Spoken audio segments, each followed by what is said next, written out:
All right, so today we're going to dive deep into explosive atmospheres. Oh, interesting. Yeah, and I think, most people, when they hear that, they probably think of, big explosions like in the movies. Right, like action movie stuff. Yeah, exactly.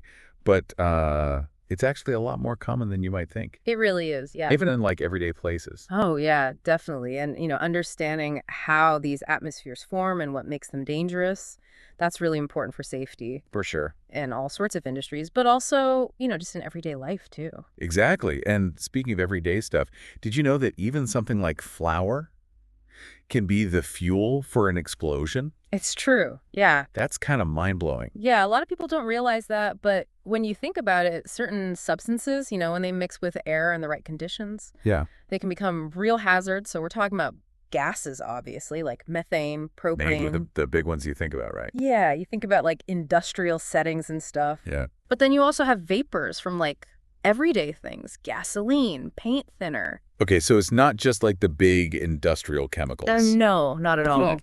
In But then the even like fine particles, dust. dust, really? Yeah, like flour dust, wood dust, even metal dust. Wow, so it's like a whole range of stuff. Yeah, a whole range of stuff. And they can all create a really volatile mix. Okay, so we've got gases, vapors, dust, all these things can potentially cause an explosion. But let's back up a bit. Sure. What exactly defines an explosive atmosphere? I mean, what are we really talking about here? So basically, an explosive atmosphere is created when you have a certain concentration of these flammable substances in the air. Okay.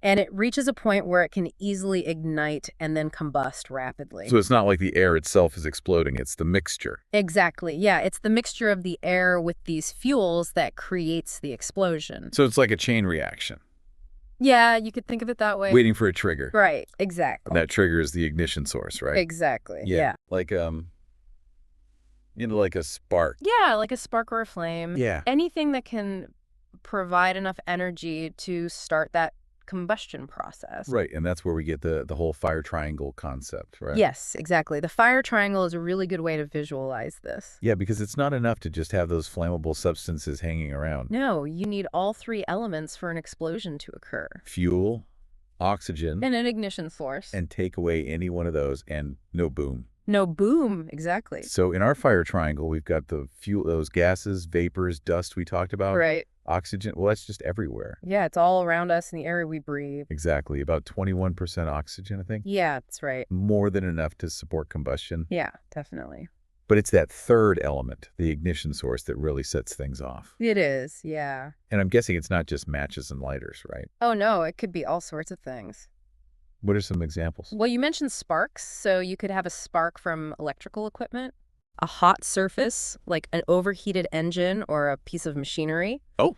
Static electricity is a big one. Ah, interesting. Even a tiny ember can be enough to ignite some of these substances. Wow. So it sounds like almost anything could potentially be an ignition source under the right circumstances. Yeah, that's right. And that's why it's so important to be aware of these hazards. Absolutely. And, it's easy to think of this as just theoretical, but we've seen some really tragic examples of what can happen when these elements come together. Right, like that oil rig disaster, the Piper Alpha explosion back in 1988. Oh, yeah, that was devastating. Yeah, it was a terrible tragedy, and it really highlights how important it is to take these risks seriously Absolutely. and to have the proper safety measures in place. Yeah, because it's not just about, preventing a fire. It's about preventing a massive explosion Exactly. with potentially catastrophic consequences. Right, and even though something like the Piper Alpha explosion was a massive industrial accident, the same principles apply on a smaller scale. In our everyday lives. Exactly, in our homes, in our workplaces. Wow. Okay, so we've got this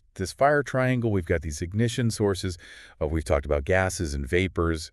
But you mentioned flour earlier. Yeah. How can something like that, something we use every day in baking, become so dangerous? It all comes down to surface area. Surface area. Yeah. So think about it. Flour is made up of these incredibly fine particles. Okay. And when those particles are dispersed in the air, they create a huge amount of surface area Right. for a combustion to occur. So imagine you're trying to light a log on fire Okay. versus lighting a pile of wood shavings. Right, the shavings would go up way faster. Exactly. Yeah, because they have so much more surface area exposed to oxygen. So flower dust is kind of like those wood shavings. Yeah, exactly. It acts in a similar way. So it's not just about the substance itself, it's about how finely it's dispersed. Exactly. That's a really important point. Wow, that's a detail I never would have thought of before. Yeah, and it's this kind of understanding that can really help us recognize potential hazards and take the right precautions. So knowing about the fire triangle and all these ignition sources, what does that mean for someone like me who's not working on an oil rig or, in a factory? Well, that's a great question, and that's what we'll explore in the next part of our deep dive. All right, sounds good. I'm looking forward to it. Yeah, me too.